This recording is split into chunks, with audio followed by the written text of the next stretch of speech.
Hey everyone, you're at the Hub. You're with Matthew. I'm with Angelique.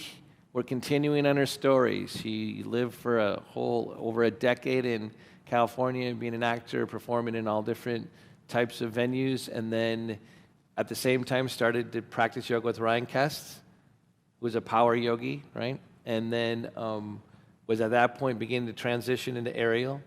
And that you just liked the looks of it? What was It was fun. I mean, it was fun. It required a lot of strength, and it required this physicality that I didn't know I had, and also a grace and a level of focus that I really loved, like an aspect of dance that I could do, that I felt like I had in me, and it was so much fun to learn and so much fun to grasp within myself. I really loved it. And then you started getting more interested in aerial, and then that kind of started taking the place of the acting, or? Yeah, it really filled the void. I think being in LA and trying to move into the commercial side of acting took all the fun out of acting for me. Yeah.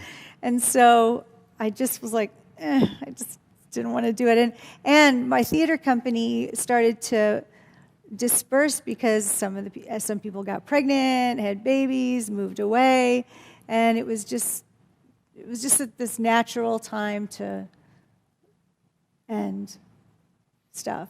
And this theater company you're in was called again, what was the name of it? Toxic Shock Stage. Yeah, so they started to have babies and everyone started to disperse. Yeah. And you started doing more aerial. And then did you start teaching aerial out in? I taught a little bit of aerial, yeah. It's kind of like trapeze is what an aerial is, right?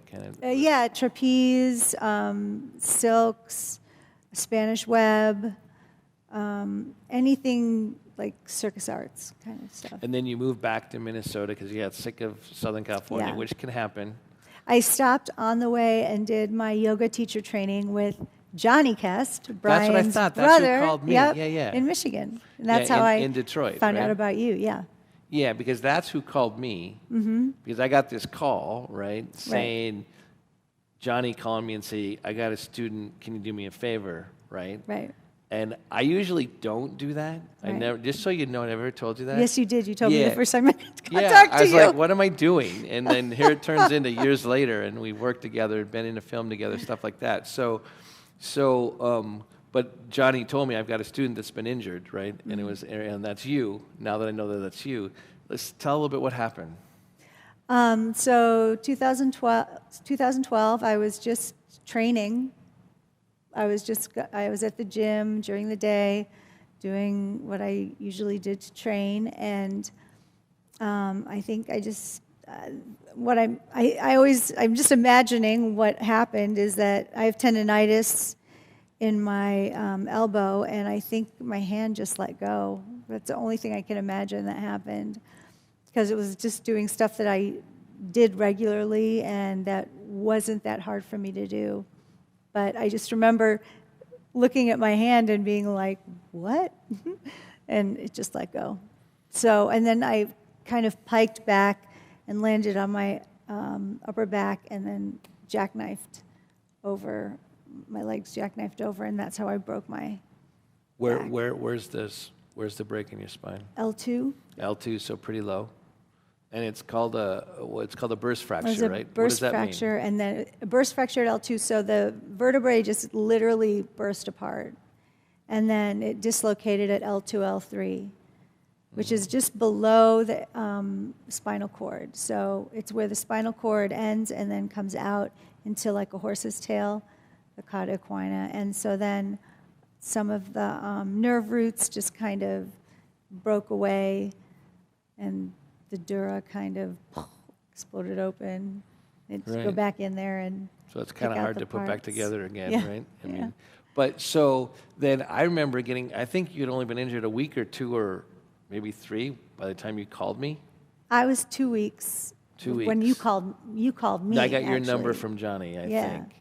And there was a chaplain. I think you called me. There was no. You called me. There was a chaplain tracking also. you down, There were a lot of people that were telling you to call me because apparently there was a chaplain at the acute care who was also who told me that she told you to call me. Really? Yeah. Well, dang. And So, apparently I paid know. attention. So then, but you're early on trying to, what were your thoughts? Like, why would I do, you'd already been a yoga teacher. Let's back up. You'd done your teacher training, right, with Johnny Kest. Yeah. And then you started teaching, Yeah. right? And how long were you teaching before you had this falling off the trapeze? I started teaching in 07. So, yes. 07. Yeah. I thought you said when I was 7. I was like, wow. I've been teaching for a 07. long time. So 5 years. Yeah. And what kind of classes were you teaching? Vinyasa. Right? Yeah, and slow flow. kind of in the more power, more like Johnny or more like Ryan? More like Johnny. Yeah. Yeah, like flow on your own classes. And I would also teach some slow flow classes, like some a bit more relaxed classes. Did you like being a yoga teacher? I mean, Oh, was yeah. it fun? Yeah, Was it like, how many classes absolutely. were you teaching a week? It depends. I taught sometimes like 4 or 5 classes a week, and then I kind of got down to this nice rhythm of 3 good-sized classes a week. One of them was these private clients I had, and then I had these 2 nice-sized classes. Were you doing any theater here too? It was a mix of aerial and our company would kind of mix aerial and theater. The name of the company here was called again? Blue Phoenix Circus Troupe. Blue Phoenix Circus Troupe.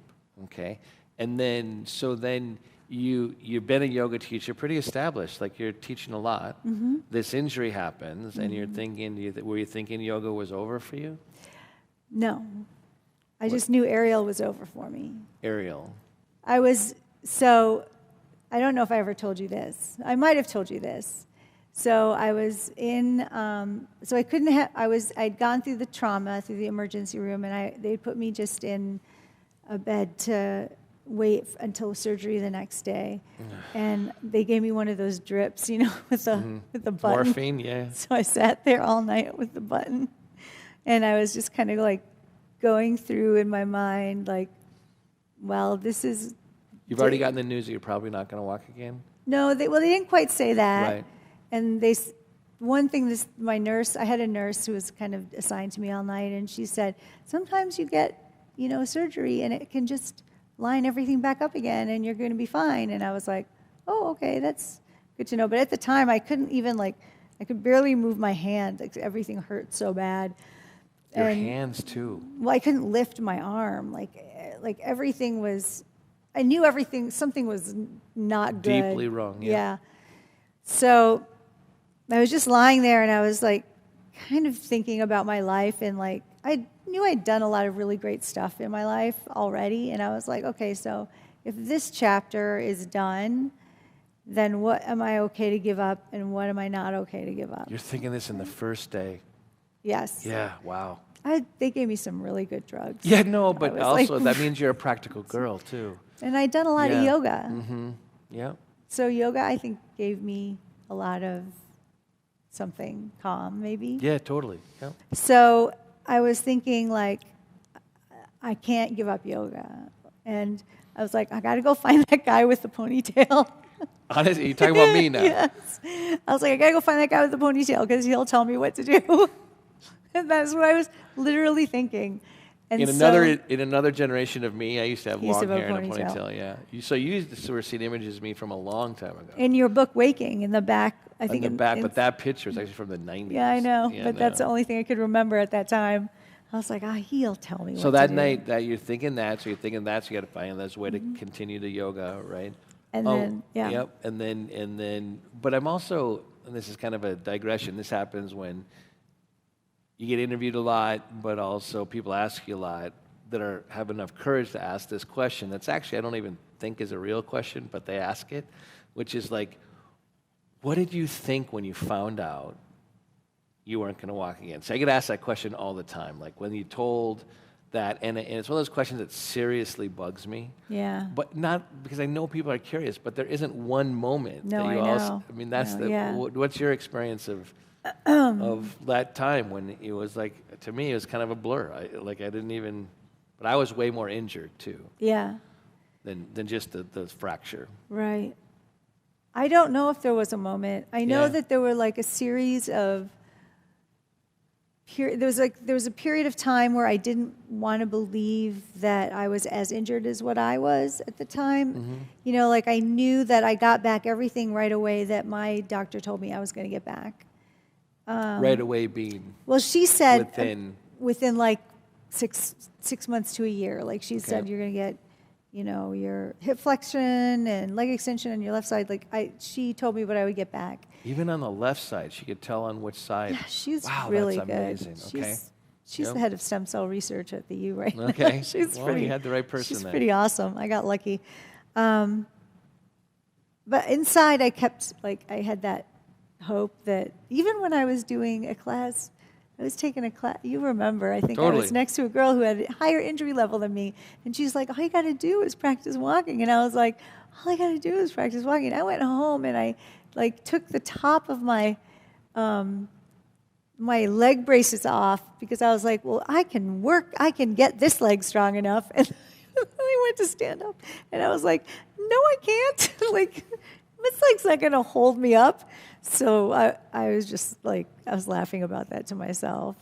And just like someone saying, all you got to do is this, and then you're Yeah. being who you are, you're going to go home and work on it hard Well, enough yeah, I was because you're gonna like try the it. willful Exactly. to do it. Yeah. So I think over the years, there's like a gentle acceptance of what will and will not happen.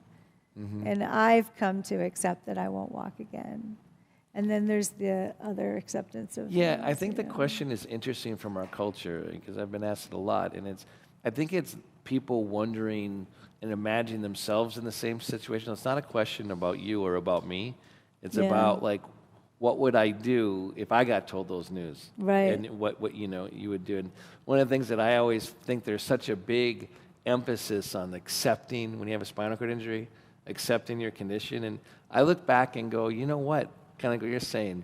You know, and whenever you fight with reality, reality's always going to win. So I always think there was too much emphasis trying to get me to accept everything. Yeah. Because the truth is, time was going to show me, Right. right? And that's what you're talking about. There is, kind of slowly realized that it's not going to happen. I was in a little different situation, but so we're going to go on from there in the next segment. But it's just amazing to me about what it's like and the fascination with those moments that pivot your life. So, you were already going through a list of what you could and couldn't give up.